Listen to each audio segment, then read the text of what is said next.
Comme vous voyez, il n'y a plus de condamnation. 3 points. Point. Cela veut dire il n'y a plus de condamnation. La première partie de la pensée. La deuxième partie après le point, c'est maintenant en Jésus-Christ. Alléluia. Amen. Donc il n'y a plus de condamnation. C'est la première pensée. Maintenant, en ceux qui sont dans Christ. Alléluia. Cette pensée, Paul va la déclarer dans l'épître aux Romains au chapitre 8. Alléluia. Amen. Au premier verset. Mais lorsque vous lisez la Bible, vous remarquerez que le chapitre 8 au premier verset du livre des Romains n'est qu'une forme de conclusion depuis le chapitre 6 de la pensée qui y découle. Il ne faudrait pas que nous, enfants de Dieu, nous nous cantonnons sur un verset et en faire notre arme de défense sans avoir parcouru les Écritures comparativement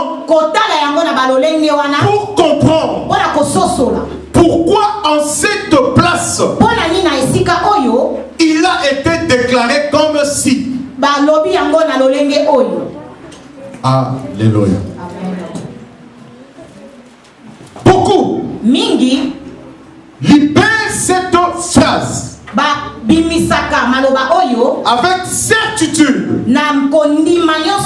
mais ne comprenant pas qu'est-ce qui engendre la pensée de cette conclusion. Qu'est-ce qui secoue le déroulement des écrits avant d'en arriver là. Donc Paul, qui a écrit le livre ou l'épître aux Romains, lorsqu'il écrit, arrivé à un niveau, il a commencé à développer une pensée. Et cette pensée est liée avec la vie d'une personne nouvellement née en Christ. Quelqu'un me suit? Alléluia. Et de là, il commence maintenant à nous énumérer les démarches concluant à cette parole du Romain 8 premier. Il a pu aligner 13 traits pour nous montrer le mouvement dans la vie d'un nouveau-né français bien-aimé. Il a fait une analyse, une étude analytique sur ce qu'il a écrit, sur la vie d'un chrétien. Il a démontré les attraits de la vie d'un chrétien. Et parce que ce n'est pas un apôtre de malheur, azali apôtre oyo ya pasité, il est un apôtre de bonheur. azali oyo ya bonheur, Il conclut en encourageant akanisi pona ko encourager à cause de la réalité liée à la vie de l'enfant de Dieu. C'est-à-dire quoi? elingi koloba nini. L'apôtre Paul commence à considérer la vie chrétienne. Apôtre abandi ko considérer bomoi na mo Kristo. C'est pourquoi la parole que le pasteur avait dit le dimanche que nous devrions prier pour les gens qui étaient baptisés. Yango na pasteur alobaki ete to bondela na ba oyo bazwaki libatisi na bango.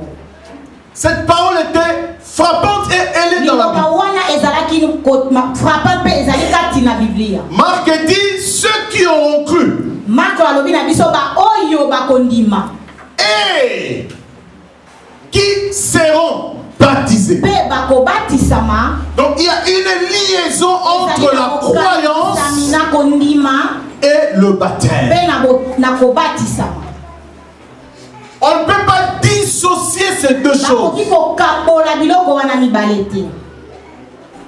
C'est pourquoi c'est ainsi quand vous voyez que vous avez reçu Jésus, mais vous n'êtes pas baptisé. Il n'y a d'arrive pas à s'ouvrir.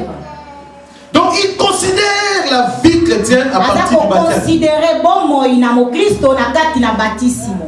Un chrétien qui déclare qu'il reçoit Jésus, il est plongé dans l'eau. Le mystère de la marche commence là. Et en ces chrétiens, Paul vient maintenant énumérer une autre chose. C'est la mort de l'ancienne vie et la soumission à Dieu pour une nouvelle vie. Alléluia. Donc avant qu'il déclare, il est en train de nous montrer qui est ce chrétien qui peut déclarer qu'il n'y a plus de condamnation. Mais ce chrétien qui va déclarer qu'il n'y a plus de condamnation, qu'est-ce qu'il est en train de connaître depuis qu'il a été mis dans l'eau de baptême? C'est important. Comment je prie? Comment cette situation ne change pas? Comment je prie? Comment je suis toujours dans la confusion? Comment je prie? Comment je rentre toujours dans les mêmes choses? Comment? Et lorsqu'on n'est pas enseigné comme ça, c'est pourquoi il y a beaucoup qui abandonnent la foi. C'est pourquoi il y a beaucoup qui commencent à identifier leur vie à la vie des autres qui sont appelés aussi chrétiens, mais dans une vie qui est honteuse. Oh, qui prêche, on le regarde même à la télé. Il se remarie. Et moi alors? Moi qui prie seulement dans ADV, on ne connaît même pas ADV. Tu vois? Tu commences à comparer. Et Paul ne veut pas que nous arrivions à cela. Il dit premièrement, tu dois identifier ta vie à la mort de Christ et à la résurrection de Christ.